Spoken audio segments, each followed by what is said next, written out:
북한에서 여성 군인의 삶은 정말 참혹합니다. 대부분이 누군가의 놀이개로 사용된다고 봐도 무방하죠. 지금부터 들려드리는 이야기는 믿기 힘드시겠지만 전부 사실입니다. 안녕하세요. 평양뉴스입니다. 제보자의 신변을 위해 가명으로 사연이 진행되는 점 양해 부탁드리겠습니다. 그럼 리수경 씨가 직접 겪은 오늘의 사연 시작하겠습니다. 안녕하세요. 저는 남한으로 귀순한 지 3년이 된 리수경입니다. 이곳에 와서 그 어느 때보다 행복한 삶을 살아가고 있어요. 이렇게나 여성 인권이 높고 모두가 평등하게 살아갈 수 있는 나라에 있을 수 있다니 항상 감사할 따름입니다. 북한에서 여자들은 이미 남자를 위해 살아야 한다는 교육을 어렸을 때부터 받는 만큼 여자는 그저 놀이개나 소모품에 불과하거든요. 저 또한 그랬고요. 그래서 오늘은 제가 북한에서 겪었던 끔찍한 일에 대해서 이야기를 해보려 합니다. 북한이 얼마나 인권이 무너져 있는지 그리고 얼마나 여자들을 함부로 대하는지 꼭 알려야겠다는 생각이 들었거든요. 큰 기억을 꺼내는 만큼 꼭 끝까지 들어주셨으면 합니다. 저는 북한에서 육군 군인으로 일을 했었습니다. 북한에서 여자 군인으로 살아간다는 것은 쉬운 일이 아니에요.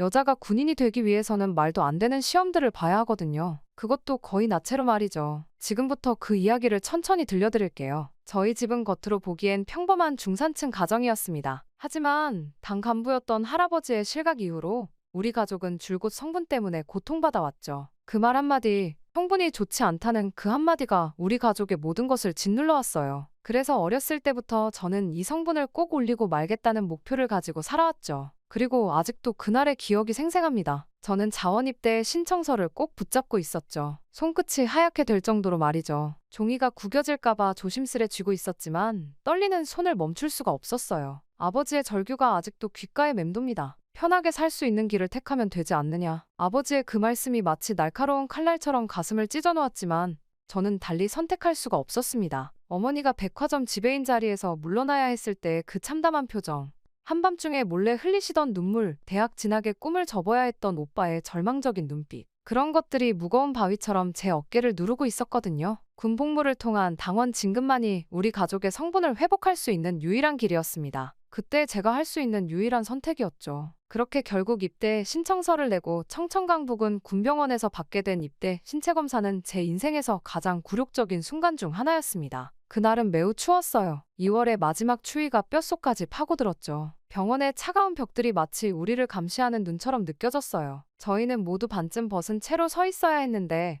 추위보다 더 견디기 힘든 건 그 수치심이었습니다. 바닥에서 올라오는 한기가 발바닥을 통해 온몸으로 퍼져나갈 때마다 저는 이를 악물었죠. 긴 복도에는 저와 같은 처지의 여성들이 100명도 넘게 서 있었는데 모두들 불안과 공포에 떨고 있었어요. 형광등 불빛 아래서 창백하게 질린 얼굴들, 파르르 떨리는 입술들, 그리고 간간이 들리는 훌쩍거리는 소리. 그 모든 것이 이 상황의 비현실성을 더해갔죠. 그러다 앞에 있던 한 여자애가 검사실에서 울면서 뛰쳐나왔을 때 제 심장이 덜컥 내려앉는 것 같았어요. 그의 얼굴이 하얗게 질려 있었는데 마치 귀신이라도 본 것처럼 공포에 질려 있었죠. 간호장교의 냉소적인 목소리가 마치 채찍질처럼 복도에 울렸어요. 불합격. 이런 겁쟁이가 어떻게 군인이 돼? 그 말을 들으며 저는 입술을 깨물었습니다. 입안에서 비린 피 맛이 느껴졌지만 아픔조차 느낄 새가 없었죠. 절대로 울면 안 돼. 수경아, 넌 할 수 있어. 반드시 해내야만 해. 그리고 마침내 제 차례가 되었을 때 검사실에 차가운 공기가 온몸을 휘감았습니다. 소독약 냄새가 코를 찔렀고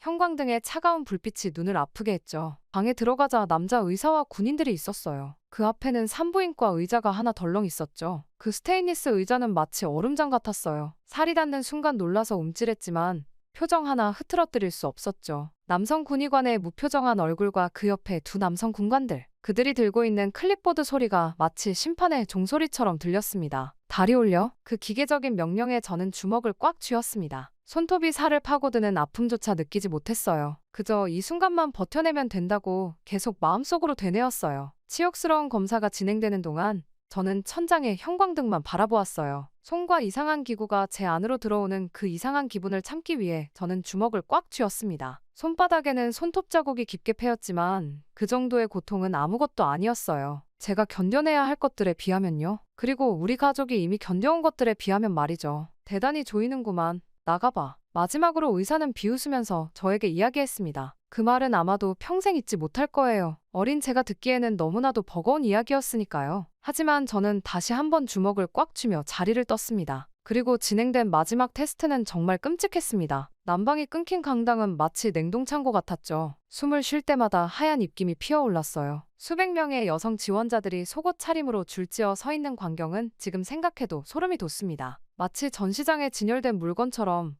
우리는 그저 거기 서 있어야만 했죠. 창가에 서서 담배를 피우는 남성 군관들의 시선이 소름돋게 느껴졌어요. 담배의 연기가 차가운 공기 속에서 구불구불 피어오르는 모습이 꼭 독사의 움직임 같았죠. 다리는 후들거렸고 숨은 턱 끝까지 차올랐어요. 차가운 콘크리트 바닥 위로 떨어지는 제 땀방울 소리가 똑똑똑 들렸어요. 마치 시계 초침 소리처럼 규칙적으로요. 그때 저는 생각했어요. 이건 시작에 불과해. 앞으로 더 힘든 일들이 기다리고 있겠지. 하지만 이상하게도 두렵지 않았습니다. 오히려 마음이 단단해지는 것을 느꼈죠. 마치 얼음이 얼어붙듯이 제 결심이 더욱 단단해지는 걸 느낄 수 있었어요. 야, 저 키 큰 애 몸매 괜찮네. 그들의 낄낄거리는 웃음소리에 본능적으로 몸이 움츠러들었습니다. 마치 더러운 것에 닿은 것처럼 피부가 서늘해졌어요. 하지만 곧바로 똑바로 라는 고함이 들렸습니다. 그 순간 저는 제 등줄기를 타고 흐르는 땀방울을 느낄 수 있었어요. 그러다 앞줄에 한 여자가 쓰러졌을 때 교관의 발길질을 보면서 저는 이를 악물었어요. 일어나, 이런 게 뭘 하겠다고. 그 소리가 강당 안을 메아리치는 동안 저는 필사적으로 제자리 뛰기를 계속했죠. 우리 가족을 위해서, 그리고 제 자신을 위해서 저는 이 모든 것을 이겨내야만 했으니까요. 그래서 저는 차가운 바닥에 떨어지는 제 땀방울을 보면서 마치 제 결심을 보는 것처럼 느꼈습니다. 그렇게 저희 군 생활은 시작되었습니다. 22살의 어린 나이에 저는 스스로 선택한 이 험난한 길을 걷기 시작했죠. 지금 돌이켜보면 그때의 고통과 두려움이 저를 더 강하게 만들어준 것 같아요. 때로는 인생에서 가장 힘든 순간들이 우리를 가장 단단하게 만드는 법이니까요. 그리고 그 단단함은 제가 앞으로 걸어가야 할 길의 디딤돌이 되어주었답니다. 그렇게 신병교육대에 도착한 첫날, 저는 전국 각지에서 모여든 여자들을 만났습니다. 차가운 겨울바람이 불어오는 훈련소 정문 앞에서 저는 떨리는 마음을 진정시키려 애쓰고 있었죠. 각자 다른 사연을 안고 이곳에 왔지만 우리 모두의 눈빛에는 같은 불안과 긴장감이 서려 있었죠. 차가운 공기 속에서 피어오르는 하얀 입김처럼 우리의 두려움도 눈에 보이는 것만 같았어요. 특히 2명의 동기는 제 기억에 남아 있습니다. 아주 선명하게 말이죠. 바로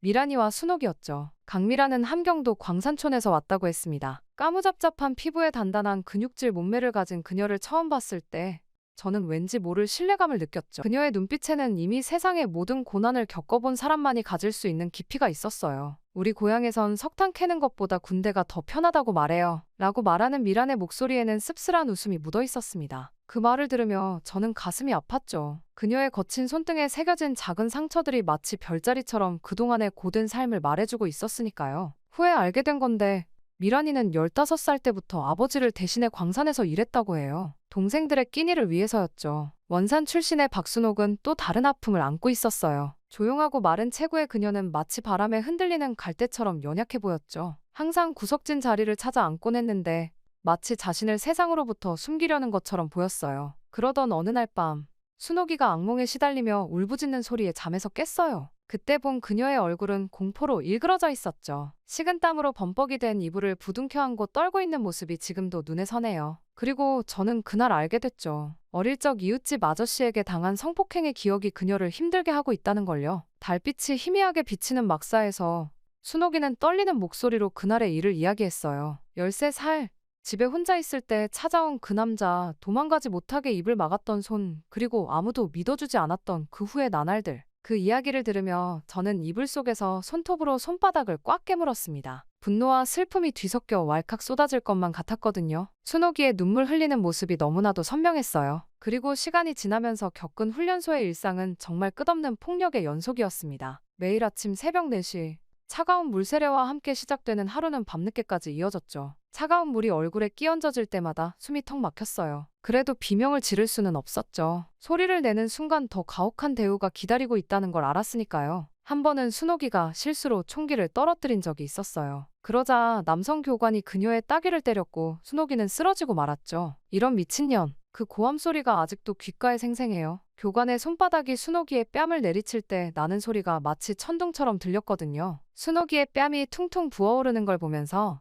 저는 주먹을 꽉 쥐고 속으로 분노를 삼켰습니다. 입술을 깨물어 피가 날 정도로요. 그때 느낀 무력감은 지금도 저를 괴롭히는 악몽이에요. 밤마다 그 소리가 귓가에 울리곤 하죠. 가장 끔찍했던 건 여성으로서의 기본적인 필요조차 무시당했다는 거예요. 생리대를 구하지 못해 피 묻은 바지를 입고 훈련받는 동료들의 모습은 제 가슴을 찢어놓았죠. 그러다 결국 붉은 얼룩이 진 바지를 입은 채 훈련을 받아야 했던 영희는 결국 탈진으로 쓰러졌어요. 하지만 그녀를 향한 것은 걱정의 눈길이 아닌 제대로 관리도 못하는 년이 뭐하러 왔어? 라는 모욕적인 말뿐이었죠. 그리고 이후 훈련소 3개월 차에 일어난 일은 정말 지금도 생각하면 온몸이 떨리고는 합니다. 김명철 소위의 특별 관리를 받던 동기생 지원이의 임신 소식은 폭탄과도 같았죠. 그 전부터 소문은 있었어요. 김명철 소위가 지원이를 자주 불러내고 늦은 밤까지 돌아오지 않는다는 소식이었죠. 하지만 아무도 입 밖에 내지 못했습니다. 두려움 때문에, 그리고 어쩌면 우리도 그런 일을 당할까 봐서요. 그리고 그날 밤 부대는 그녀를 건강상의 이유로 제대시켰습니다. 하룻밤 사이에 일어난 일이었죠. 마치 그녀가 존재하지 않았던 것처럼 모든 기록과 흔적이 사라졌어요. 나중에 들린 소문으로는 강제 낙태 후 정신이 이상해져 요양원에 보내졌다고 하더군요. 그 소식을 들었을 때 저는 화장실에 가서 토를 했습니다. 위산이 목구멍을 타고 올라오는 동안 저는 벽을 붙잡고 울었죠. 그리고 그날 밤 저는 처음으로 탈영을 생각했습니다. 어둠 속에서 천장을 바라보며 그저 도망치고 싶다는 생각뿐이었죠. 창문 너머로 보이는 철조망을 뛰어넘어 저 멀리 보이는 산 너머로 달리고 싶었어요. 하지만 그런 생각을 하는 것조차 위험했어요. 누군가 제 마음을 읽기라도 할까봐 이불 속에서 덜덜 떨었어요. 그리고 그때 깨달았죠. 이곳에선 생각조차 자유롭지 못하다는 것을 말입니다. 그렇게 훈련이 끝나갈 무렵 저는 조그만 일기장에 제 마음을 담았습니다. 그 일기장은 제가 유일하게 제 진심을 털어놓을 수 있는 공간이었죠. 훈련소에 올 때 어머니가 몰래 쥐어주신 거예요. 힘들 때마다 글로 마음을 달래라 고 하셨는데 정말 그 말씀이 제 생명줄이 되었어요. 나는 더 이상 22살의 소녀가 아니다 라고 쓰면서 제 손이 떨리는 걸 느꼈죠. 그 떨림 속에는 두려움보다는 분노가 더 컸던 것 같았어요. 이곳에서는 순수한 마음을 가진 채로는 살아남을 수 없다는 걸 뼈저리게 깨달았으니까요. 매일 밤 일기를 쓸 때마다 저는 조금씩 변해가는 제 모습을 발견했습니다. 처음엔 두렵고 슬프기만 했던 감정들이 이제는 차갑고 단단한 무언가로 바뀌어가고 있었죠. 그렇게 훈련이 끝나고 제가 마침내 배치받은 곳은 강원도 최전방 부대였습니다. 끝없이 이어진 철조망과 삭막한 콘크리트 건물들. 처음 그곳에 도착했을 때의 느낌을 잊을 수가 없어요. 차가운 겨울바람이 철조망을 때리는 소리가 마치 누군가의 비명 같았죠. 통신병이라는 보직을 받았을 때 처음엔 조금 안도했습니다. 최소한 전방에서 총을 들고 있는 것보다는 낫다고 생각했거든요. 하지만 그것도 잠시였습니다. 너는 운이 좋구나. 대대장 동지가 특별히 점 찍어뒀다더군. 인사과 상사의 의미심장한 말에 등줄기로 식은땀이 흘렀어요. 그 말 속에 담긴 의미를 너무나도 잘 알았거든요. 지원이의 일이 떠올랐고 순간 온몸이 얼어붙는 것 같았습니다. 대대장의 특별한 관심이 무엇을 의미하는지 우리 모두가 알고 있었으니까요. 이후 저는 밤낮 없는 교신 임무와 끊임없는 암호해독 훈련, 때론 48시간 동안 한숨도 못 자고 근무를 서야 했습니다. 눈앞이 흐려지고 환각이 보일 때도 있었죠. 하지만 그런 육체적인 고통보다 더 무서운 건 언제 닥칠지 모르는 위험이었어요. 매일 밤 문소리만 들려도 가슴이 덜컥 내려앉았죠. 그나마 다행이라고 생각한 건 여자들만 쓰는 별도의 막사가 있다는 거였어요. 처음엔 그게 정말 다행이라고 생각했죠. 창문 밖으로 보이는 설산을 바라보며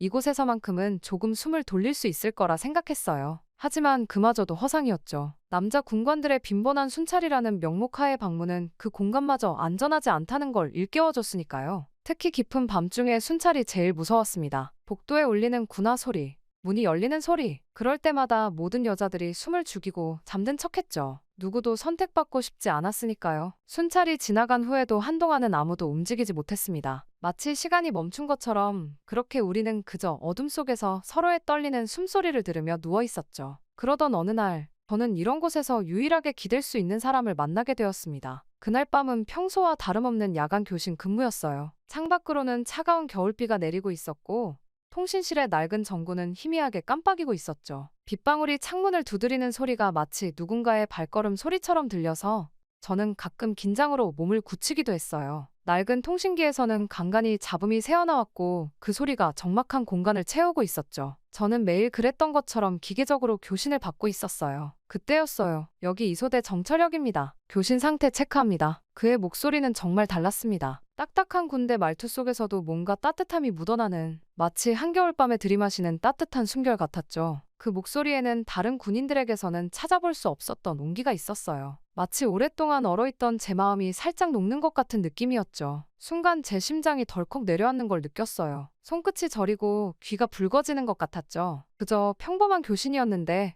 왜 그랬는지 지금도 그 순간을 생각하면 가슴이 살짝 떨려요. 그날부터 야간 교신은 저희 둘만의 비밀스러운 시간이 되었습니다. 처음에는 정말 평범한 대화였죠. 오늘 날씨가 춥네요. 네, 정말 그렇습니다. 이런 식의 대화였어요. 하지만 저는 곧 매일 밤 그의 목소리를 기다리는 제 자신을 발견했습니다. 낮에는 시계만 보게 되고 밤이 오기를 간절히 기다리게 됐죠. 시간이 지날수록 대화는 깊어졌어요. 혈혁 씨는 자신이 평안도 시골 마을에서 자랐다고 했어요. 그의 고향 이야기는 마치 한 편의 동화 같았죠. 넓은 들판과 작은 시냇물, 저녁이면 온 마을에 퍼지던 밥 짓는 냄새, 밤하늘의 별들을 보며 자신의 고향 이야기를 들려줄 때면 마치 제가 그곳에 있는 것 같은 기분이 들었죠. 그의 말 한마디 한마디가 제 상상 속에서 그림이 되어 펼쳐졌어요. 고향에선 이맘때쯤이면 밤하늘이 정말 예뻐요. 별들이 마치 쏟아질 것처럼. 그의 목소리에는 언제나 그리움이 배어 있었어요. 때로는 그 그리움이 너무 진해서 제 눈가에 눈물이 맺히기도 했죠. 저도 모르게 제 고향 이야기를 하게 됐어요. 평양 외곽의 살구나무, 봄이면 꽃비처럼 흩날리던 꽃잎들. 철혁 씨는 제 이야기를 마치 소중한 보물을 듣는 것처럼 경청해 주었어요. 그렇게 철혁 씨와의 대화를 통해 무미건조했던 제 일상에 작은 설렘이 스며들기 시작했습니다. 아침에 일어날 때면 거울 속에 제 모습이 달라진 것을 발견했죠. 꿋꿋이 굳어있던 입꼬리가 살짝 올라가 있다거나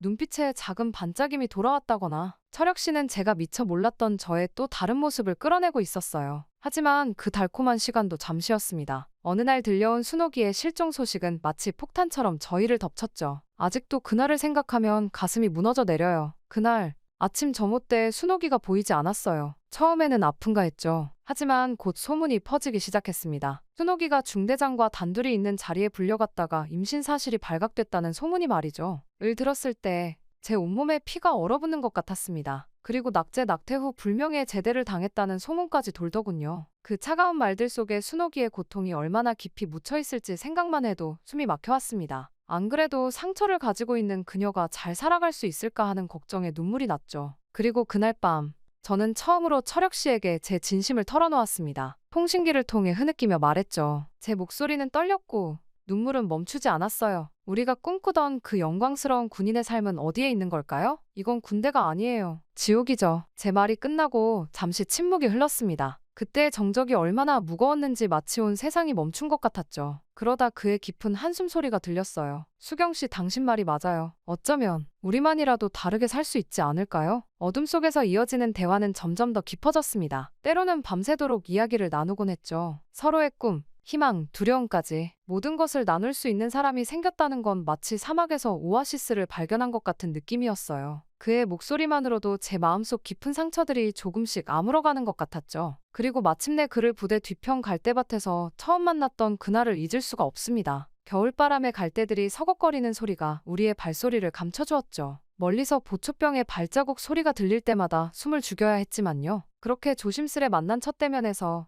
저는 그의 실제 모습에 놀랐습니다. 목소리만큼이나 따뜻한 눈빛을 가진 사람이었거든요. 그의 눈을 바라볼 때마다 마치 봄날의 햇살을 마주하는 것 같았어요. 서로의 손을 잡았을 때 그 떨림은 지금도 잊을 수가 없습니다. 차가운 겨울바람 속에서도 그의 손은 따뜻했죠. 마치 모든 시간이 멈춘 것 같았어요. 제 심장은 마구 뛰었고 손끝부터 발끝까지 전기가 통하는 것 같았죠. 연애가 발각되면 불명예 제대는 물론이고 수용소에 갈 수도 있다는 걸 알면서도 그 순간만큼은 그 어떤 두려움도 느낄 수 없었어요. 차라리 죽더라도 이 순간이 행복해 라고 철혁 씨가 속삭였던 그날 밤 달빛이 갈대 사이로 비치고 있었습니다. 그의 목소리에는 떨림이 있었지만 동시에 단단한 결심도 담겨 있었죠. 저는 그때 처음으로 진짜 사랑이 무엇인지 알게 됐어요. 그것은 모든 두려움과 불안을 뛰어넘는 힘이었고 이 차가운 세상 속의 유일한 온기였죠. 하지만 행복은 오래가지 못했습니다. 저에게 갑작스러운 진급 소식이 들려왔겠네요. 바로 여성 소대장이라는 자리가 말이죠. 그 소식을 들었을 때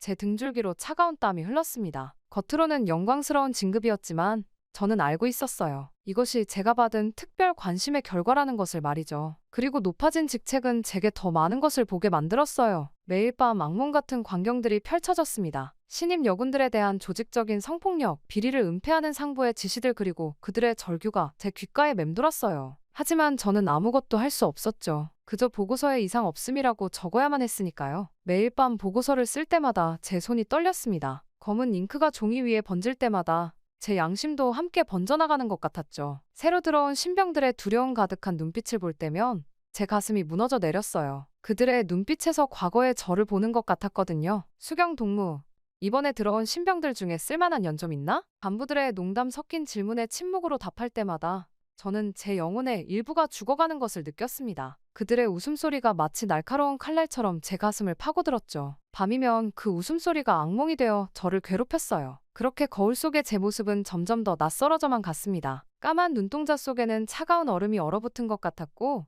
입술은 마치 돌처럼 굳어 있었죠. 언제부터인가 저도 이 끔찍한 시스템의 일부가 되어가고 있었거든요. 이제는 제복을 입은 제 모습이 마치 가면을 쓴 것처럼 느껴졌어요. 매일 밤 철혁 씨와 통신할 때만이 제게 유일한 위안이 되는 시간이었어요. 하지만 동시에 죄책감도 커져갔죠. 제가 지키지 못하는 후배들을 생각하면 가슴이 찢어지는 것만 같았거든요. 철혁 씨와의 행복이 마치 죄악처럼 느껴질 때도 있었어요. 그들의 고통을 외면한 채 누리는 사랑이 과연 진정한 사랑일 수 있을까 하는 그런 생각이 저를 괴롭혔어요. 그러던 어느 날 제 인생을 뒤집을 만한 사건이 일어나고 말았습니다. 그날 밤은 평소와 다른 것이 없었어요. 여전히 차가운 바람이 불었고 먼 산에서는 늑대 울음소리가 들려왔죠. 통신실의 딱딱한 의자에 앉아 있으면서 저는 평소처럼 야간 교신을 기다리고 있었어요. 낡은 시계의 초침 소리가 유독 크게 들리던 그때 철혁 씨의 목소리가 통신기를 통해 들려왔어요. 평소와는 다른 긴장감이 감돌았죠. 그의 숨소리가 평소보다 거칠었고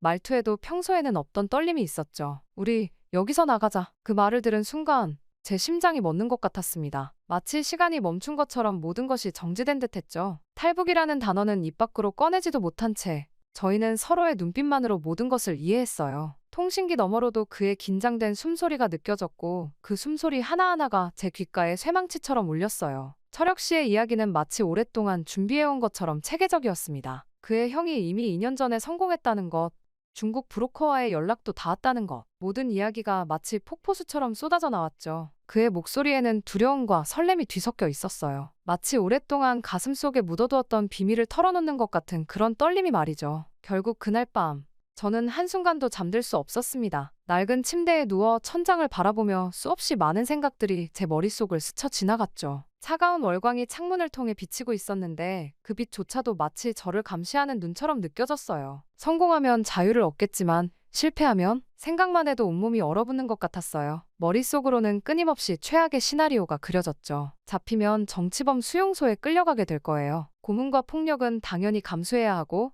최악의 경우 처형까지. 식은땀이 등줄기를 타고 흘러내렸지만 동시에 이상한 평온함도 찾아왔죠. 더 이상 이곳에 머무를 수는 없다는 것, 그건 너무나도 분명했으니까요. 결국 저는 철호 씨의 말에 동의했고 그렇게 저희의 계획은 조심스럽게 정말 아주 은밀하게 진행됐어요. 매일 밤 교신 시간에 조금씩 세부 사항을 조율했죠. 마치 퍼즐을 맞추듯이 하나하나 계획을 세워나갔어요. 통신 교란 시간, 초소 교대 시간, 달빛이 가장 약한 시간까지 모든 것을 고려해야 했죠. 하지만 운명이었을까요? 어느 날 밤 제가 손전등으로 지도를 살펴보고 있을 때였습니다. 미란이가 갑자기 통신실에 들어왔죠. 저는 당황해서 지도를 숨기려 했지만 이미 늦었어요. 미란이의 날카로운 눈은 이미 모든 것을 알아차린 것 같았어요. 언니, 나도 데려가. 미란이의 목소리는 떨렸지만 눈빛만큼은 단단했습니다. 그 눈에는 절박함과 간절함이 가득했죠. 마치 마지막 희망을 붙잡는 것처럼요. 처음에는 흔쾌히 승낙했어요. 미란이와 함께라면 든든할 것 같았거든요. 하지만 계획을 세우는 과정에서 현실적인 문제들이 하나둘씩 드러나기 시작했어요. 세 사람이 함께 움직이면 들킬 위험이 너무 컸죠. 한 사람의 발자국 소리는 숨길 수 있지만 세 사람의 움직임은 분명 눈에 띌 거예요. 게다가 미란이는 저처럼 통신병이었어요. 누군가는 교신 업무를 방해해 추적을 늦춰야 했고 그 역할은 분명 통신병이어야만 했어요. 이런 현실적인 문제들이 저희를 옥죄어왔죠. 그렇게 깊은 고민의 시간이 흘렀습니다. 밤마다 세 사람이 갈대밭에서 만나 이야기를 나눴죠. 차가운 겨울바람이 불 때마다 갈대가 서걱거렸는데 그 소리가 마치 우리의 비밀스러운 대화를 지켜주는 병풍 같았어요. 달빛은 희미했지만 서로의 숨결이 하얗게 얼어붙는 모습은 선명하게 보였죠. 그러던 어느 날 미란이가 먼저 입을 열었습니다. 그날따라 유독 추운 밤이었는데 미란이의 목소리만은 따뜻했어요. 언니, 아무래도 내가 남아서 돕는 게 맞을 것 같아. 나는 여기 남아서 통신을 교란시킬게. 그게 언니들을 도울 수 있는 가장 확실한 방법이야. 미란이의 말 한마디 한마디가 마치 녹아내리는 얼음처럼 무거웠습니다. 잠시 무거운 침묵이 흘렀고 갈대숲을 스치는 바람 소리만이 들렸죠. 그리고 그녀가 덧붙였어요. 대신 언니는 꼭 살아남아. 그리고 우리의 이야기를 전해줘.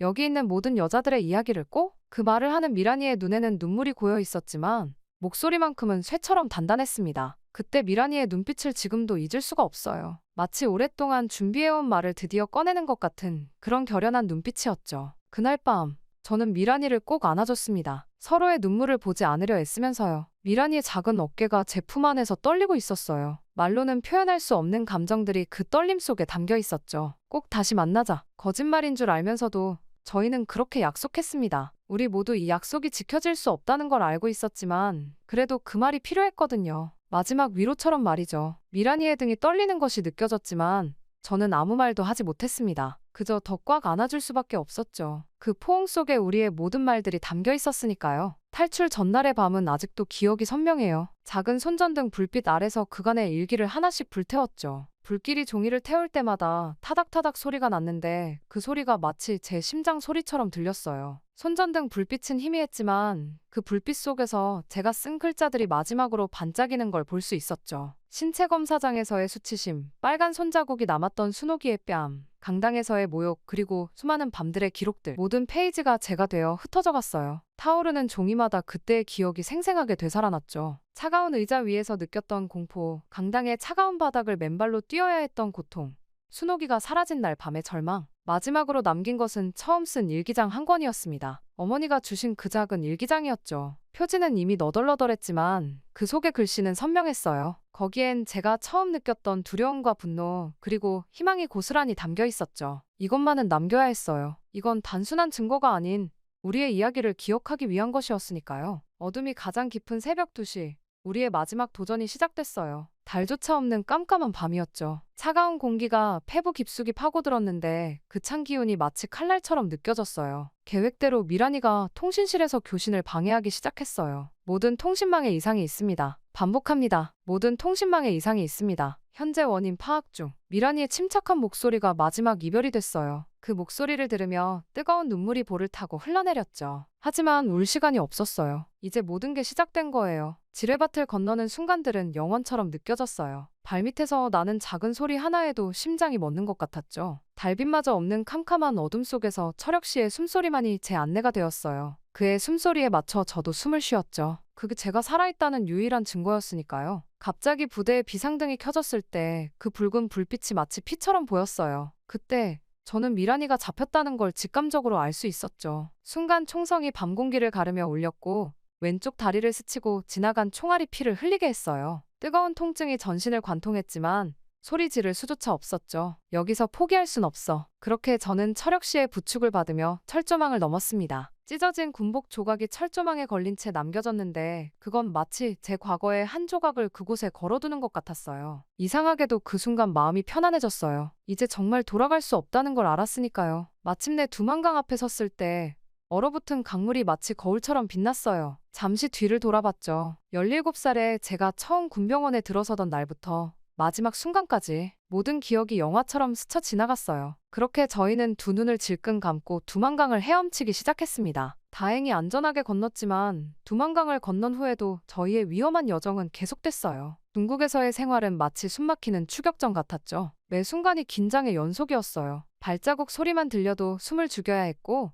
창문을 통해 들어오는 빛조차 두려워해야 했죠. 마치 그림자처럼 살아야 했어요. 브로커를 통해 만난 조선족 할머니의 집은 작은 피난처였어요. 시골 깊숙한 곳에 있는 할머니의 집은 낮에도 커튼이 늘 쳐져 있었죠. 한 달 동안 그곳에 숨어 지내면서 제 다리의 상처는 조금씩 아물어갔어요. 할머니가 전통 한약을 써서 치료해 주셨는데 약을 바를 때마다 눈물이 나올 정도로 아팠죠. 하지만 그보다 더 아픈 건 미란이의 생사를 알 수 없다는 거였어요. 매일 밤 악몽을 꿨어요. 총소리와 함께 미란이가 쓰러지는 모습, 그녀가 고문을 당하는 모습. 잠에서 깰 때마다 베개가 눈물로 젖어 있었죠. 철혁 씨는 그럴 때마다 제 손을 잡아주었어요. 아무 말도 하지 않았지만 그의 따뜻한 손길이 저를 위로해 주었죠. 그의 손 안에서 저는 조금씩 안정을 찾아갈 수 있었어요. 라오스와 태국을 거치는 동안에도 수차례 위험한 순간이 있었어요. 국경 검문소에서 수상한 눈초리를 받을 때마다 제 심장은 터질 것 같았죠. 특히 태국 국경을 넘을 때는 정말 아찔했어요. 국경 수비대가 우리를 발견하고 추격했을 때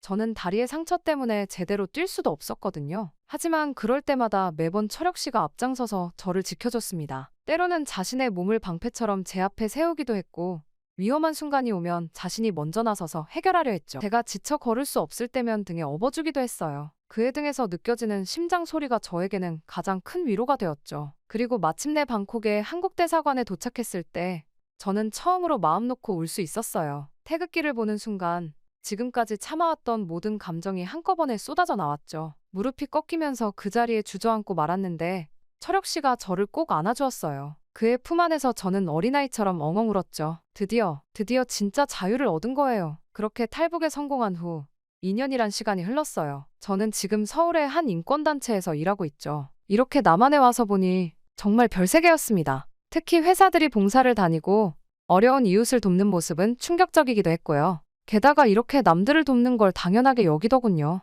담당 사회복지사님을 통해 알게 된 KS 오토플랜이 바로 그런 기업이었습니다. 이 회사는 대한민국의 신차 장기 렌트 및 리스 업계에서 압도적인 1위인데요. 차량 구매뿐 아니라 기존 차량 처분까지 원스톱으로 책임지고 처리해드리는 시스템. 렌트와 리스 시 중도 해지를 원하시는 경우 고객님이 최대한 페널티를 적게 가지고 가시도록 체계화된 승계 부서를 운영하는 유일한 회사라는 것도 놀랍지만 더 놀라운 점이 있습니다. 바로 처음 회사를 시작하던 그 마음 그대로 취약계층 아동과 시설에 아낌없는 지원을 아끼지 않고 있는 모습인데요. 일일이 열거하기도 힘들 만큼 이어지는 봉사활동과 기부의 사회복지사 선생님들이 이 기업은 정말 제대로 된 기업이라며 입을 모아 추천하는 기업이기도 합니다. 이렇게 착한 기업을 소개해드릴 수 있어 영광인데요. 지금 고정 댓글을 클릭하시면 KS 오토플랜이 구독자분들을 위해 준비한 특별한 맞춤 상담을 받아보실 수 있습니다. 차량 구매로 고민이시라면 부담 없이 상담 받아보세요. 북한 여성들, 특히 여군들의 인권 실태를 알리는 것이 제 새로운 사명이 됐어요. 매일 아침 사무실에 출근할 때마다 가슴이 벅차요. 이제는 제가 목소리를 낼 수 있다는 사실이, 그리고 그 목소리로 누군가를 도울 수 있다는 사실이 너무나 감사하거든요. 철혁 씨와는 작은 결혼식을 올렸어요. 하객은 거의 없었지만 그만큼 따뜻했죠. 하나원에서 만난 언니들, 그리고 인권단체에서 만난 동료들 모두가 진심으로 축하해 주었어요. 지금은 갓 돌이 지난 딸아이를 키우고 있는데 아이의 웃음소리를 들을 때마다 이 모든 게 꿈만 같아요. 그러던 어느 날 탈북민 센터에서 상담 업무를 보고 있을 때 동료 상담사가 갑자기 저를 급하게 찾아왔어요. 수경 씨, 잠깐 시간 되세요? 방금 새로 도착한 분 이야기 들었는데 혹시 군인 출신이라고 하네요. 수경 씨가 있던 부대랑 같은 곳이었다고. 그 말을 듣는 순간 제 심장이 멎는 것 같았습니다. 손에 들고 있던 서류를 떨어뜨릴 뻔했죠. 혹시나 하는 마음에 차마 기대하지 못하면서도 한편으로는 간절히 바랐어요. 그동안 얼마나 많은 밤을 미란히 생각하며 뜬 눈으로 보냈는지 몰라요. 그렇게 저는 서둘러 하나원으로 향했어요. 가는 내내 가슴이 터질 것만 같았어요. 차 안에서 손톱을 물어뜯으며 초조하게 기다렸죠. 그리고 마침내 제 눈앞에 나타난 건 앙상하게 마른 미란이었어요. 살아있었구나. 말은 그게 전부였지만 그 한마디에 우리의 모든 감정이 담겨 있었어요. 둘은 말없이 껴안고 울었죠. 미란이의 마른 어깨가 제 품 안에서 떨렸어요. 그동안 얼마나 힘들었을지, 얼마나 많은 고통을 겪었을지 생각만 해도 가슴이 미어졌어요. 그녀의 등에서는 뼈마디가 선명하게 만져졌어요. 미란이를 통해 그날 밤에 진실을 알게 됐어요. 저희가 탈출한 후 미란이는 체포됐다고 해요. 다행히도 탈북 방조죄가 밝혀지진 않았대요. 증거가 없었거든요. 대신 명령 불이행이라는 죄목으로 수감됐다가 6개월 만에 풀려나 다시 군복무를 계속했다고 했어요. 순옥이는 떨리는 마음으로 물었지만 미란이는 그저 고개를 저었어요. 그 순간 우리는 다시 한번 끌어안고 울었죠. 순옥이를 지켜주지 못했다는 죄책감, 그리고 그곳에 남아있는 모든 여성들에 대한 미안함이 눈물이 되어 흘러내렸어요. 서로의 어깨를 붙잡은 채 한동안 그렇게 있었죠. 지금도 저는 매주 강연을 나가요. 청중들 앞에서 17살에 제가 쓴 일기를 꺼내들 때마다 가슴이 떨려요. 그 떨림은 두려움이 아닌 책임감에서 오는 거죠. 제가 전하려는 건 단순한 탈북 이야기가 아닙니다. 이건 지금도 그곳에서 신음하는 수많은 여성들의 이야기입니다. 매번 이 말을 할 때마다 목이 메어요. 처녀 검사라는 이름의 성폭력, 강당에서의 모욕, 그리고 끊임없는 인권유린. 그 모든 것들을 이야기할 때면 그때의 기억이 생생하게 되살아나요. 하지만 이제는 두렵지 않아요. 이 이야기가 누군가에게 희망이 될 수 있다는 걸 알기 때문이죠. 오늘은 특별한 날이에요. 미란이네 가족이 도착하는 날이거든요. 강연이 끝나고 집으로 돌아가는 길에 전화를 걸었어요. 엄마, 오늘 미란이네 가족 도착하는 날이에요. 제 목소리에는 기쁨이 가득했죠. 인천공항에는 저희 가족들과 미란이가 함께 나와 있어요. 미란이는 브로커를 통해 자신의 부모님과 동생을 데려오는데 성공했대요. 저희 가족도 3개월 전에 먼저 한국에 왔고요. 공항 도착장에서 미란이의 가족을 처음 봤을 때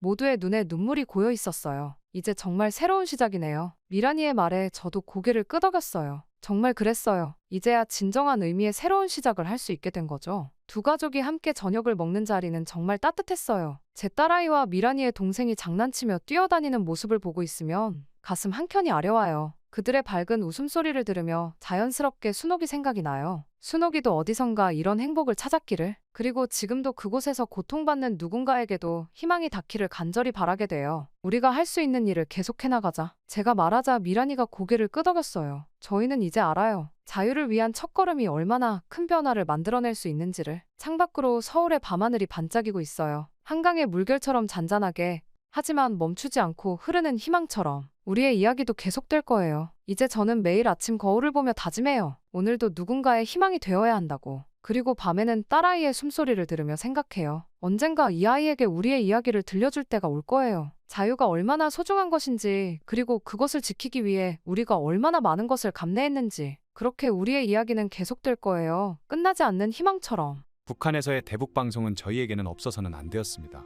이번에 대북방송으로 러시아 파병의 실상을 알린 것처럼 저희에게도 많은 것을 알려주는 방송이었으니까요. 그리고 저희는 항상 방송을 들으며 생각했습니다. 안녕하세요. 평양뉴스입니다. 제보자의 신변을 위해 가명으로 사연이 진행되는 점 양해 부탁드리겠습니다. 그럼 최성호 씨가 직접 겪은 오늘의 사연 시작하겠습니다. 안녕하세요. 저는 남한으로 귀순한 지 1년이 넘은 최성호라고 합니다. 남한에서 항상 행복한 삶을 살아가고 있지만 아직은 북한 소식을 들으면 가슴이 아려오더군요. 특히 이번에 대북방송으로 북한의 러시아 파병의 실상을 크게 알렸다던데 정말 속이 후련했습니다. 아직 모르는 사람들이 있다면 꼭 알아야 하는 이야기였으니까요. 북한에 있으면서 저 또한 대북방송으로 힘을 많이 얻기도 했기에 오늘은 북한에서 대북방송을 듣는 병사들이 어떠한지를 이야기해보려 합니다. 저 또한 그 병사들 중 하나였으니까요. 물론 가슴 아픈 이야기도 있지만 용기를 내어 이야기를 해보려 해요. 나름 쉽지 않은 결정이었던 만큼 꼭 끝까지 들어주셨으면 합니다. 저는 북한의 전방에서 육군 군인으로 복무를 했었습니다. 그곳의 겨울은 얼마나 추운지 세찬 바람이 초소의 낡은 창문 틈을 비집고 들어올 때마다 쌩하는 소리가 나요. 이곳의 초소가 어떤지 아마 여러분은 상상도 하기 힘드실 겁니다. 정말 열악해요. 남한의 군대와는 비교도 할 수가 없죠. 가끔은 남한의 모습을 망원경으로 바라보며 박탈감을 느끼기도 했습니다. 저희와는 다른 반질한 얼굴로 가끔씩 밖에서 간식을 웃으며 먹고 있는 그들을 보면 저희의 현실을 더욱 더 실감하게 되었거든요. 저희 초소 안에서의 음식은 차가운 강냉이 2줌과 적은 양의 묽은 국이 전부입니다. 새로 만든 수저로 강냉이를 떠먹을 때마다 그 차가운 감촉이 이가 시리도록 전해져요. 때로는 그 감각이 너무 고통스러워서 손바닥으로 수저를 감싸 안고 체온으로 덮여가며 먹기도 하죠. 그럴 때마다 남한의 군인들은 어떤 음식을 먹을까 궁금하기도 했죠. 심지어는 한 달 전부터 식량 사정이 더욱 어려워졌습니다. 원래도 넉넉하지 않았던 배급량이 절반으로 줄어들었거든요. 저희는 살아남기 위해 주변 산에서 나무를 캐러 다닐 때도 있습니다. 때로는 도라지도 캐고 고사리도 따고 달래도 뽑아요. 얼어붙은 땅을 파헤치다 보면 손끝이 터져 피가 나기도 하지만 배고픔 앞에서는 그저 참을 수밖에 없죠. 봄이었다면 그렇게라도 했을 텐데 11월의 산은 이미 죽은 듯이 차갑고 메말라 있습니다. 그나마 찾을 수 있는 건 겨우 시래기 정도예요. 이런 현실이 언제까지 계속될지, 앞으로 더 어려워질지 그런 생각이 들 때면 가슴 한켠이 무거워집니다. 배고픔과 추위를 달래기 위해 끓인 솔잎차를 마시는 게 일상이 된 지도 오래되었습니다. 뜨거운 김이 모락모락 피어오르는 솔잎차를 들이킬 때면 잠시나마 추위도 배고픔도 잊을 수 있거든요. 다행히 그 순간만큼은 평화로워요. 하지만 찻잔 바닥이 보일 때쯤이면 다시 현실로 돌아와야 하죠. 요즘 날이 추워지면서 음식뿐만 아니라 생활도 많이 힘들어졌습니다. 난방용 연료도 부족해서 저희는 군복 위에 담요를 두르고 생활하죠. 담요는 낡고 얇아서 구멍이 숭숭 났지만 그나마 이것이라도 있어 다행이에요. 밤이 되면 서로 몸을 맞대고 자면서 체온을 나누죠. 처음에는 민망했지만 이제는 이것도 생존을 위한 일상이 됐어요. 그러다 사건이 터지고 말았습니다. 어제 저녁 평소처럼 배급된 강냉이를 나눠 먹고 있을 때였어요. 강동철 전우가 갑자기 심각한 표정으로 이야기를 꺼냈죠. 러시아로 파병 나간다는 소식 들었나? 그 말에 모두가 숨을 죽였습니다. 차가운 공기 속에서 우리의 숨소리만이 희미하게 들렸죠. 우리 연대에서만 100명이 차출된대. 저는 그 순간 가슴이 철렁 내려앉는 것을 느꼈습니다. 그리고 얼마 뒤 저는 더 충격적인 소식을 듣게 됐죠. 제 절친한 친구 영호가 파병 대상자 명단에 있다는 거예요.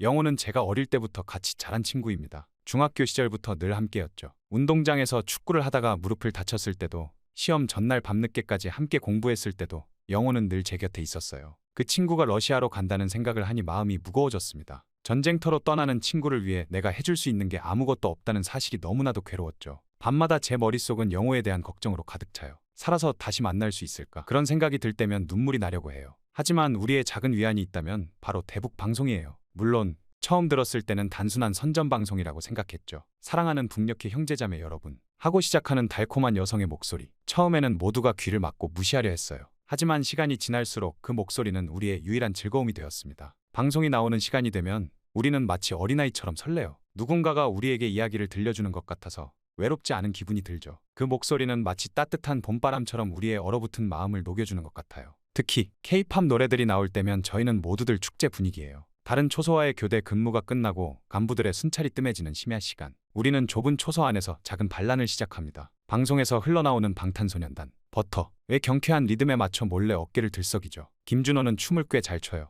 음악이 나올 때면 살짝살짝 몸을 움직이면서 우리를 웃게 만들죠. 박민석은 노래를 따라 부르려고 애쓰지만 늘 가사를 틀려서 우리의 웃음거리가 돼요. 이동현은 리듬감이 없어서 박자를 전혀 못 맞추고, 강동철은 그저 멍하니 음악을 듣기만 해요. 저는 그저 이 순간이 영원했으면 좋겠다고 생각할 뿐이죠. 방송을 들으면서 저는 자주 상상하고는 했습니다. 저 너머에 있는 다른 세상을요. 우리가 듣는 이 음악을 자유롭게 즐기는 사람들의 모습을, 활기 넘치는 서울의 거리를, 형형색색의 네온사인이 빛나는 밤 풍경을. 때로는 이런 상상만으로도 마음이 따뜻해지는 것 같아요. 마치 제가 정말 그곳에 있는 것처럼 느껴지죠. 오늘 또한 저희는 방송을 기다리고 있었습니다. 그리고 어김없이 그 달콤한 목소리가 초소를 가득 채우기 시작했어요. 낡은 스피커에서 흘러나오는 음악은 살짝 찌그러져 있었지만 그마저도 우리에겐 완벽하게 들렸죠. 삐걱거리는 소리 하나하나가 마치 보석처럼 귀하게 느껴졌어요. 하지만 오늘은 뭔가 달랐죠. 평소엔 차가운 표정으로 무전기만 만지작거리던 강동철 전우가 갑자기 몸을 움직이기 시작한 거예요. 처음에는 저도 놀랐습니다. 늘 날카로운 눈빛으로 우리를 긴장시키던 그가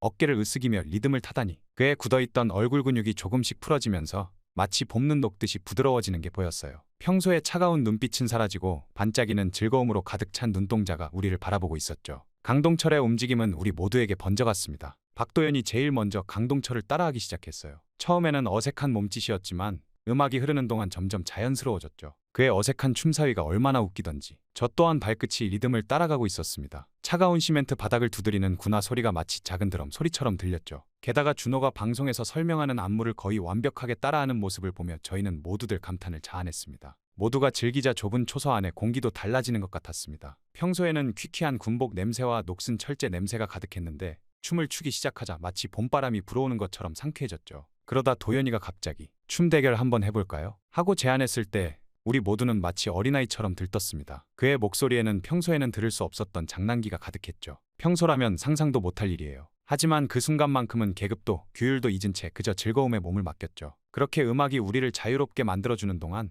우리는 잠시나마 이곳에 현실을 잊을 수 있었습니다. 매일 같이 고통스럽게 느껴지는 굶주림도, 언제 들이닥칠지 모르는 간부들에 대한 공포도, 끊임없는 감시의 시선도, 모든 것이 음악 속에서 녹아 사라졌죠. 그 순간만큼은 우리가 진정한 우리 자신이 될 수 있었어요. 하지만 이런 일상의 작은 기쁨도 오래가지는 못했습니다. 영호의 파병 소식이 현실로 다가오면서 우리의 마음은 점점 더 무거워졌거든요. 마치 먹구름이 서서히 몰려오는 것처럼 우리의 즐거움 위로 어두운 그림자가 드리워지기 시작했죠. 특히 영호와 마지막으로 만났던 날은 절대 잊을 수 없을 거예요. 난 돌아올 수 있을까? 영호의 떨리는 목소리가 아직도 귓가에 생생합니다. 차가운 바람이 불어오던 그날 밤, 영호의 눈빛에서 처음으로 두려움을 보았어요. 늘 씩씩하고 밝았던 그의 얼굴에 드리운 불안과 공포를 보는 것은 정말 가슴 아픈 일이었죠. 그의 목소리는 마치 겨울바람에 떨리는 나뭇잎 같았어요. 당연하지. 넌 꼭 돌아와야 해. 제가 대답은 했지만 저도 모르게 목소리가 떨렸어요. 제 심장이 마구 뛰는 걸 느낄 수 있었죠. 그 말이 진심이길 바라면서도 한편으로는 불안함을 감출 수 없었거든요. 전쟁터로 가는 것, 그곳에서 돌아오지 못할 수도 있다는 현실이 우리를 짓누르고 있었어요. 그리고 마지막 금요일 밤, 우리는 영호를 위한 특별한 작별 파티를 열었습니다. 평소보다 더 조심스럽게 준비했죠. 간부들의 순찰 시간을 피해가면서 우리만의 작은 이별식을 준비했죠. 준호 병장이 몰래 모아둔 과자도 꺼내고 강동철이 구해온 술도 한 모금씩 나눠 마셨죠. 입안 가득 퍼지는 쓴맛이 이별의 쓸쓸함과 묘하게 어울렸어요. 초소 안은 평소보다 더 따뜻한 것 같았습니다. 우리의 체온과 숨결이 공간을 채우고 있었거든요. 창문에는 서리가 맺혔지만 그 안에서는 마치 봄날처럼 포근했죠. 어쩌면 우리 모두가 이 순간을 영원히 기억하고 싶어서 더 열심히 온기를 나누고 있었는지도 모르겠어요. 그날 밤 방송에서는 방탄소년단의 봄날이 흘러나왔어요. 노래가 시작되자마자 우리 모두는 노래를 따라 부르기 시작했죠. 평소 같았으면 웃고 떠들었겠지만 그날은 모두의 눈빛이 묘하게 슬펐어요. 마치 이별을 예감한 듯한 무거움이 공기 중에 가득했죠. 특히 영호가 처음으로 보인 눈물은 저희 모두의 마음을 찢어놓았습니다. 늘 강한 척하던 그의 눈가에서 흘러내린 투명한 물방울은 마치 우리 모두의 숨겨진 슬픔을 대변하는 것만 같았거든요. 그의 어깨가 흐느낌으로 떨릴 때마다 우리의 마음도 함께 흔들렸어요. 춤을 추다가 영호는 갑자기 이야기를 시작했습니다. 마치 오랫동안 가슴속에 묻어두었던 비밀을 털어놓듯이 그의 이야기는 깊은 밤 공기를 가르며 흘러나왔죠. 굶주림으로 죽을 뻔했던 동생 이야기를 할 때는 그의 목소리가 떨렸고 병석에 누워 계신 어머니 이야기를 할 때는 주먹을 꽉 쥐었어요. 그리고 탈북하다 체포된 사촌 형 이야기를 할 때는 그의 목소리가 완전히 갈라져 버렸죠. 형, 사실 나 무섭다. 영호가 속삭이듯 말했을 때 저는 아무 말도 할 수가 없었습니다. 그저 그의 어깨를 껴안은 채 함께 울 수밖에 없었죠. 그의 떨리는 어깨를 통해 전해지는 두려움이 고스란히 저에게도 전해졌어요. 우리 모두는 알고 있었어요. 이 이별이 어쩌면 영원한 이별이 될 수도 있다는 것을. 그날 밤은 유독 별이 많았습니다. 창밖으로 보이는 수많은 별들이 마치 영호의 앞날을 축복해주는 것 같았죠. 하늘에 박힌 작은 빛들이 우리의 작별을 지켜보고 있는 것 같았어요. 하지만 동시에 그 차가운 별빛은 우리의 현실을 더욱 선명하게 비춰주는 것 같기도 했어요. 마치 거울처럼 우리의 모든 슬픔과 두려움을 비추고 있었죠. 그렇게 음악이 멈추고 춤이 끝나고 이야기가 마무리되었을 때 우리는 모두 조용히 서로를 바라보았어요. 말로는 표현할 수 없는 감정들이 공기 중에 가득했죠. 서로의 눈빛 속에는 천 마디 말보다 더 깊은 이야기들이 담겨 있었어요. 그리고 영호는 다음 날 새벽 일찍 떠났습니다. 아직 어둠이 채 가시지 않은 새벽녘, 차가운 공기를 가르며 그가 떠나갔죠. 마지막으로 그의 뒷모습을 바라보면서 저는 마음속으로 빌었습니다. 그가 꼭 살아서 돌아올 수 있기를 말이죠. 그렇게 시간이 흘러 영호가 떠난 지 한 달이 지났습니다. 그리고 그날 모든 것이 변했어요. 아침 점호가 끝난 후 중대 사무실에서 전해진 문서 한 장이 우리의 세계를 완전히 무너뜨렸거든요. 발표된 러시아 전선에서의 첫 전사자 명단. 그 차가운 종이 위에 영호의 이름이 적혀 있었습니다. 처음에는 믿을 수가 없었습니다. 분명 다른 사람일 거라고, 이름이 같은 다른 누군가일 거라고 필사적으로 생각했죠. 하지만 들려오는 소속과 군번은 모두 영호의 것이었어요. 제 손에 들린 종이가 바람에 살짝 흔들렸는데 그때 제 시야가 흐려지는 걸 느꼈습니다. 부대에서는 형식적인 훈장 수여식을 거행했지만 그건 정말 형식적인 것에 불과했습니다. 영호의 어머니에게 돌아간 건 빛바랜 훈장 하나뿐이라고 하더군요. 감히 그 작은 금속 조각이 어떻게 어머니가 아들을 잃은 슬픔을 어떻게 보상할 수 있을까요? 이후 저희는 더 이상 예전 같지 않았습니다. 음악이 흘러나와도 누구도 몸을 움직이지 않았죠. 좁은 초소는 이제 춤추는 공간이 아닌 그저 차가운 감시초소로 돌아갔어요. 심지어 부대의 상황은 더욱 더 악화되었습니다. 러시아 파병으로 인력이 크게 줄어들면서 남은 우리들의 근무 시간은 2배로 늘어났거든요. 저는 하루 14시간 이상을 근무로 보내고 있어요. 4시간의 휴식 시간도 제대로 쉬지 못하죠. 간신히 눈을 붙이면 또다시 근무 교대 시간이에요. 게다가 식량 사정은 더욱 심각해졌어요. 이제는 한 끼에 강냉이 50g과 소금이 전부이죠. 손바닥만한 양의 강냉이를 받으면서 이게 정말 한 사람의 한 끼 식사가 맞나 싶을 때가 있습니다. 소금은 그나마 있는 게 다행이라고 하지만 허기를 달래기엔 턱없이 부족하죠. 밤마다 들리는 배고픔에 시달리는 전우들의 신음소리가 가슴을 아프게 하곤 해요. 그리고 어제는 충격적인 일이 있었습니다. 몇몇 병사들이 너무 배가 고파서 근처 민가의 텃밭을 약탈했다가 발각이 되고 말았거든요. 그들의 처벌을 지켜보면서 저는 눈을 감을 수밖에 없었죠. 특히 박도연의 모습은 정말 안타까웠습니다. 며칠 전 그가 보초 근무 중에 실신했거든요. 창백한 얼굴로 쓰러진 그를 부축하면서 제 마음도 함께 무너졌어요. 도연이의 몸은 깃털처럼 가벼웠어요. 근무 교대 후에 저는 몰래 제 배급의 절반을 그에게 주었지만 그마저도 큰 도움은 되지 못했죠. 의약품 부족은 또 다른 문제예요. 감기에 걸린 병사들이 늘어나는데 약은 고사하고 붕대조차 구하기 어려웠죠. 밤마다 들리는 기침 소리가 마치 총소리처럼 가슴을 울립니다. 저는 가끔 생각해요. 이게 정말 군대인가? 아니면 전쟁터보다 더 비참한 어떤 곳인가? 이런 문제들은 곧 군기 문제로 이어졌습니다. 상급 부대 검열에서 불합격 판정을 받은 날 처음으로 상관의 폭력을 목격했죠. 그의 분노는 마치 폭풍우처럼 우리를 덮쳤어요. 주먹이 전우들의 얼굴을 강타할 때마다 저는 눈을 감았다 떴다를 반복했지만 그 둔탁한 소리는 제 귓가에서 떠나지 않았습니다. 결국 그의 폭력이 일상이 되어버렸습니다. 아침 점호 때 군복 단추 하나가 풀려 있어도 순찰 중 잠시 졸았다는 의심만 받아도 그의 주먹이 날아와요. 우리는 마치 폭풍우가 지나가기를 기다리는 나무들처럼 그저 견딜 수밖에 없었죠. 그럴 때마다 저를 버티게 하는 건 저녁마다 들려오는 대북 방송이었습니다. 특히 걱정 말아요 그대라는 노래가 나올 때면 마음 한켠이 따뜻해져요. 영호와 함께 들었던 그 노래. 지금은 그가 없지만 노래를 들을 때면 그가 제 옆에 있는 것만 같은 기분이 들죠. 지나간 것은 지나간 대로 그런 의미가 있죠. 라는 노래 가사가 흘러나올 때마다 마치 누군가가 저를 위로해주는 것 같아요. 하지만 동시에 가슴이 찢어질 것 같은 아픔도 느껴져요. 영호는 이제 이 노래를 들을 수 없으니까요. 그가 러시아의 차가운 땅에서 마지막으로 무슨 생각을 했을까? 그 생각만 하면 숨이 막혀와요. 하지만 이러한 힘든 상황들이 지속되면서 요즘 들어 부대 내 분위기가 심상치 않은 것이 느껴지고 있습니다. 병사들의 눈빛이 달라지고 있어요. 더 이상 두려움만 있는 게 아니라 뭔가 다른 감정이, 어쩌면 분노일지도 모르는 감정이 서서히 피어나고 있죠. 배고픔과 폭력 그리고 절망이 우리를 조금씩 변화시키고 있는 것 같아요. 특히 박도연의 변화가 컸습니다. 실신사고 이후 그의 눈빛이 완전히 달라졌거든요. 예전에 순수하고 해맑던 모습은 찾아볼 수 없었죠. 대신 깊은 절망과 체념 그리고 어떤 결심 같은 것이 그의 눈에 서려 있었어요. 그리고 결국 그 말이 나왔죠. 차라리 남쪽으로 가는 게 낫지 않을까요? 그 말이 나온 순간 초소 안에 공기가 얼어붙는 것 같았습니다. 그곳에 있던 모두가 숨을 죽였죠. 그 말은 이곳에서 절대로 해서는 안 되는 말이었으니까요. 하지만 동시에 우리 모두의 마음 한켠에 있던 생각이기도 했어요. 그리고 다음 날 새벽 정치보 이부 요원들이 들이닥쳤어요. 박도연은 그렇게 끌려갔어요. 정치범 수용소로 보내진다는 말만 들었을 뿐 그 이후로 그의 소식은 전혀 알 수 없었죠. 그가 끌려가는 모습을 지켜보면서 저는 또 한 번 무력감을 느꼈어요. 영호를 지키지 못했듯이 박도연도 지키지 못했으니까요. 나중에 들었는데 이 사실을 밀고 한 병사는 풍족한 식사를 했다고 하더군요. 그 소식에 힘이 빠졌습니다. 이제는 가족 같았던 동료도 팔아먹는 상황이 온 것이니까요. 그렇게 박도연이 끌려간 후 초소의 분위기는 완전히 달라졌습니다. 우리는 더 이상 무언가를 잃는 것이 두렵지 않았죠. 이미 너무 많은 것을 잃었으니까요. 영호의 죽음, 박도연의 체포, 그리고 날이 갈수록 악화되는 상황들. 그러던 어느 날 밤 준호 병장이 먼저 입을 열었어요. 우리 다 같이 가지 않을래? 그 말을 듣는 순간 우리 모두의 눈빛이 변했습니다. 마치 오래된 불씨가 다시 타오르는 것 같았죠. 강동철이 무거운 침묵을 깼어요. 나도 매일 밤 그 생각뿐이야. 이동현도 고개를 끄덕였고 저도 더 이상 망설일 이유가 없었어요. 그렇게 우리는 매일 밤 근무 교대 시간에 몰래 모여 계획을 세웠습니다. 각자의 역할도 분담했죠. 준호 병장은 전체 탈출 루트를 계획했어요. 그는 수년간의 근무 경험으로 지뢰밭의 안전한 경로를 모두 파악하고 있었거든요. 이 길로 가면 돼. 비가 올 때마다 지뢰가 조금씩 밀려나가서 생긴 길이야. 강동철은 다른 초소들의 근무 패턴을 분석했어요. 그의 날카로운 관찰력은 정말 대단했죠. 7월 마지막 주 금요일이 가장 안전해. 상부 순찰도 없고 달도 거의 없는 날이야. 이동현은 필요한 물품들을 조금씩 모았어요. 비상식량,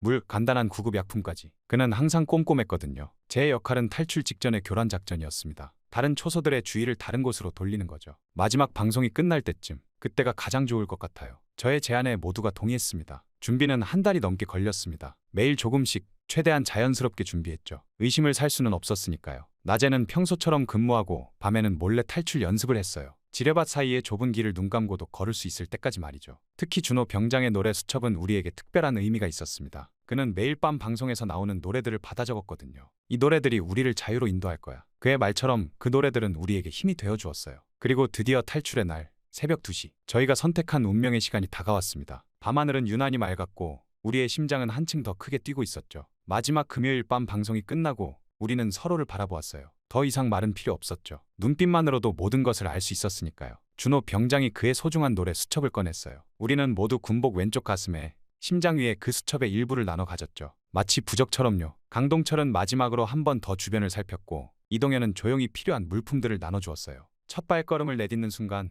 우리 모두의 몸이 긴장으로 굳어버렸습니다. 발 아래로 마른 풀잎이 바스락거리는 소리가 마치 천둥처럼 크게 들렸죠. 준호 병장이 앞장섰고 그 뒤로 이동현, 저 그리고 강동철이 일렬로 따랐어요. 마치 실이 바늘을 따라가듯 우리는 준호 병장의 발자국을 그대로 밟으며 전진했죠. 달빛을 피해 그림자 속으로 몸을 숨기면서 저희는 한 걸음 한 걸음 나아갔습니다. 숨소리조차 죽인 채로요. 지뢰밭을 지나는 순간이 가장 긴장됐어요. 준호 병장이 손짓으로 신호를 보내면 우리는 그대로 따라했죠. 왼쪽으로 3걸음, 오른쪽으로 1걸음. 마치 무언의 군무를 추는 것 같았어요. 철조망 앞에 도착했을 때 잠시 망설임이 찾아왔습니다. 이것을 넘으면 정말 돌이킬 수 없다는 걸 알았으니까요. 하지만 그때 영호의 얼굴이 떠올랐습니다. 그가 마지막으로 했던 말, 우리가 진정한 자유를 볼 수 있을까? 이제 우리는 그 답을 찾으러 가는 거예요. 그렇게 저희는 강동철이 미리 준비해둔 절단기로 조심스럽게 철조망을 자르기 시작했어요. 그 소리가 밤 공기를 가르며 퍼져나갈 때마다 우리의 심장도 함께 멎는 것 같았죠. 그리고 바로 그때였어요. 갑자기 멀리서 총성이 울렸어요. 북한군 초소에서 우리를 발견한 거예요. 뛰어! 준호 병장의 외침과 함께 우리는 필사적으로 달리기 시작했습니다. 총알이 귓가를 스치고 지나갔지만 돌아볼 겨를도 없었죠. 그저 앞만 보고 달렸어요. 이동현이 넘어졌을 때는 강동철이 재빨리 그를 일으켜 세웠고 준호 병장은 계속해서 방향을 제시해줬어요. 그리고 마침내 한국군 초소가 보였을 때 우리는 마지막 힘을 짜내 달렸습니다. 우리는 자유를 위해 왔습니다. 저희는 귀순을 원합니다. 제발 쏘지 마십시오. 저희 4사람의 목소리가 하나로 합쳐져 밤하늘을 가르며 울려 퍼졌죠. 두 손을 높이 들고